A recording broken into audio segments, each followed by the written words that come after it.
मिली नाम की एक लड़की अपनी बूढ़ी माँ के साथ जंगल के बाहर एक घर में रहती थी। उसे यह नहीं पता था कि उसकी माँ एक जादूगरनी थी। वह उसे बचपन में महल से चुरा लाई थी। उसे मिली के माता पिता यानी राजा रानी से नफरत थी, इसलिए वह एक दिन खिड़की के रास्ते मिली को लेकर गायब हो गई। जब भी राजा के सिपाही मिली को खोजने आते तो वह उसे गुलाब की एक झाड़ी में बदल देती। मिली बहुत सुंदर लड़की थी। उसे यह नहीं मालूम था कि वह एक राजकुमारी थी। वह हमेशा यही सोचती रहती कि जब राजा के सिपाही उस ओर आते थे तो उसकी माँ उसे गुलाब की झाड़ी में क्यों बदल देती थी। एक दिन मिली ने अपनी माँ से पूछा, माँ, जब भी राजा के सिपाही इधर आते हैं तो आप मुझे गुलाब की झाड़ी क्यों बना देती हैं। उसकी माँ ने कहा, बेटी, राजा के सिपाही अच्छे नहीं हैं। अगर वे तुम्हें देख लेंगे तो यहाँ से लेकर चले जाएंगे।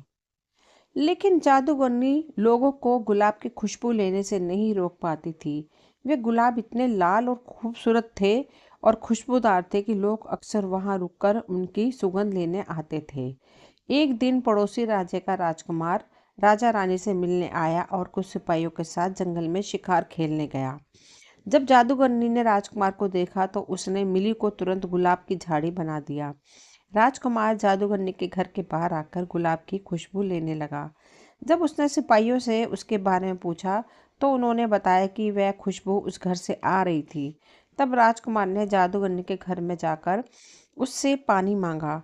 जब वह जादूगरनी पानी लेने अंदर चली गई तो उसने तत्काल गुलाब का एक फूल तोड़ा और उसे अपने कोट की जेब में रख लिया। उस रात राजकुमार ने अपने कमरे में किसी के सुबकने की आवाज़ सुनी। वह आवाज़ उसके कोट की जेब से आ रही थी। उसने देखा कि गुलाब का फूल रो रहा था। वह आंसुओं से भीगा हुआ था। यह देखकर राजकुमार हैरान हो गया। उसने गुलाब के फूल को पानी से भरे प्याले में डाल दिया। फिर उससे पूछा, क्या बात है, तुम रो क्यों रहे हो। गुलाब ने बताया कि वह मिली का एक हिस्सा था जिसे सिपाहियों के आते ही गुलाब की झाड़ी में बदल दिया जाता था। राजकुमार ने इस राज को जानने का फैसला कर लिया।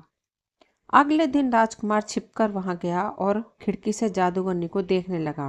वह जादूगरनी मिली से कोई बात कह रही थी। उसके हाथ पर पट्टी बंधी हुई थी। मिली अपनी माँ से कह रही थी, देखो माँ, कल राजकुमार ने मुझे तोड़ा तो चोट आ गई। आप मेरे साथ ऐसा क्यों करती हैं।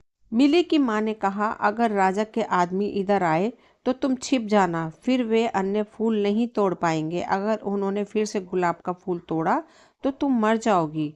अच्छा, इसका मतलब राजा के सिपाहियों से है, राजकुमार ने सोचा। फिर वह राजकुमार महल में गया। लोगों से बात करने पर उसे पता चला कि कई साल पहले कोई व्यक्ति राजा की बेटी को उठाकर ले गया था।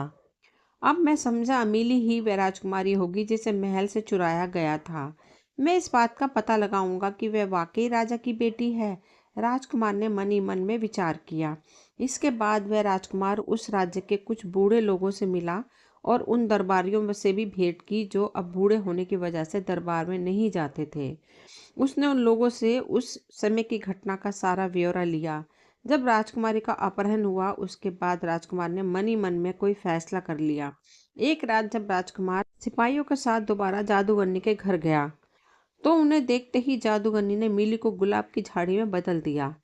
जब वह कोई काम करने चली गई तो राजकुमार ने उस झाड़ी को जड़ से उखाड़ लिया और महल की ओर भागा।